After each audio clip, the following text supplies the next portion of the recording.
สบายดียินดีต้อนรับเข้าสู่108 MHz Podcast กับรายการ Newbie รายการที่จะพานักศึกษาไปรู้จักกับเรื่องวิทยาข้าพเจ้าสุจินดาภูมิสวรรค์รับหน้าที่ดำเนินรายการและจินดาขอแสดงความยินดีกับบัณฑิตใหม่หลายๆท่านเนาะที่เฮาไปประกาศในอาทิตย์ที่ผ่านมาถ้าใครที่กำลังสอบเวียกหรือว่าหาตำแหน่งว่าจะสมัครตำแหน่งใดดีมื้อนี้จินามีตำแหน่งท็อปที่บริษัทมาประกาศเวียกกับเว็บไซต์108.job อยากรู้แล้วแม่นบ่ว่ามีตำแหน่งใดเด้เฮามาเริ่มกันเลยเนาะ1คือจะเป็นบัญชีการเงินเนาะแต่ว่าในบัญชีการเงินนี่มันก็จะแยกออกจินาจะอธิบายคร่าวๆให้ฟังก็คือ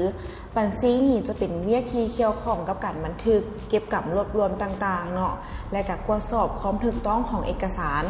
บันทึกรายรับรายจ่ายตลอดห้อการจัดการรายงานทางการเงินซึ่งต้องได้ใช้เครื่องมือนี่จะเป็นพวกโปรแกรมบัญชีต่างๆซึ่งการเงินนี่จะเป็นการคาดการณ์ล่วงหน้าที่แสดงให้เห็นจำนวนเงินโดยมีแหล่งที่มาในการใช้จ่ายเนาะตัวอย่างเช่นการจัดการเงินทุนรายจ่ายต่างๆภายในโครงการโดยอิงตามแผนการที่กำหนดไว้แต่2 อย่างนี้บ่ว่าจะเป็นการเงินหรือว่าบัญชีนี่ต้องได้พัวพันซึ่งกันและกันตำแหน่งที่2เราจะเป็นแอดมิน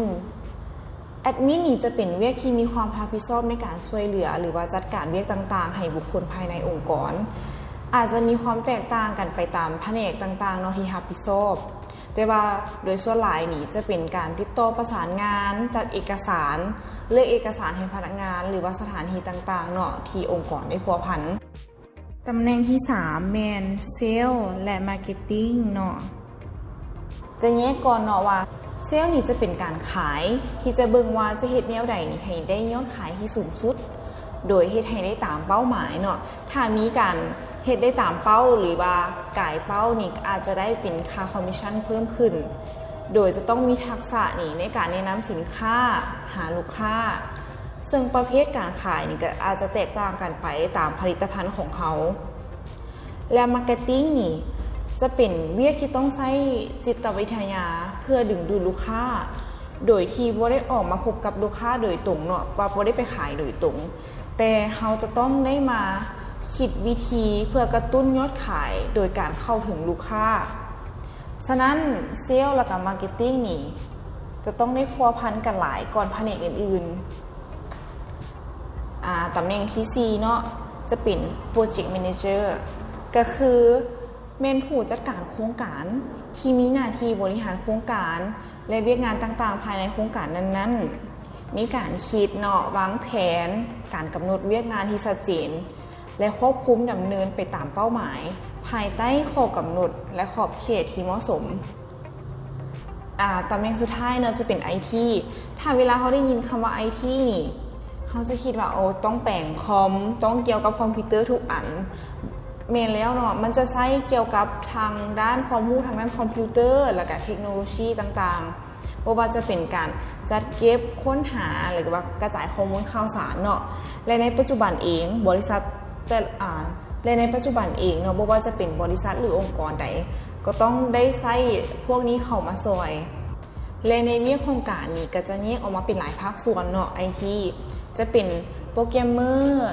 Developer ส่วนหลายพวกนี้จะเป็นเน้นเขียนโปรแกรมต่างๆเขียนโค้ดเนาะและอีกอันนึงคือจะเป็น IT Support ตัวนี้เราจะได้ยินหลายๆครั้งเนาะเวลาเราไปห้องการหรือว่าไปสมัครอยู่บริษัทเพราะว่าบ่ว่าจะเป็นห้องการใดเนาะก็ขาดบ่ได้เลยเนื่องจากว่า IT Support นี่จะเป็นคนเบิ่งระบบการเฮ็ดเวียกของซอฟต์แวร์ฮาร์ดแวร์ต่างๆหรือแม้กระทั่งเป็นระบบเน็ตเวิร์กต่างๆเพื่อบ่ให้ภายในองค์กรนี้มีการสื่อสารที่ติดขัดและนอกเหนือจาก5ตำแหน่งที่จินาได้เว้ามาข้างถึงนั้นเนาะก็จะยังมีอีกหลายๆตำแหน่งเลยที่บริษัทต้องการสำหรับไผที่ต้องการสมัครเวียกหรือว่าฝาก CV สามารถเข้าไปเบิ่งได้ที่เว็บไซต์108.jobs ได้หรือว่าอยากได้เวียกเสริมเฮาก็ยังมีเว็บไซต์และก็แอปที่เป็นน้องใหม่คือ Job Jip น้องบ่จำเป็นต้องฝาก CV หรือว่ากรอกประวัติให้ยาวตัวนี้จะเป็นเหมาะสำหรับเวียกเสริมเวียกพาร์ทไทม์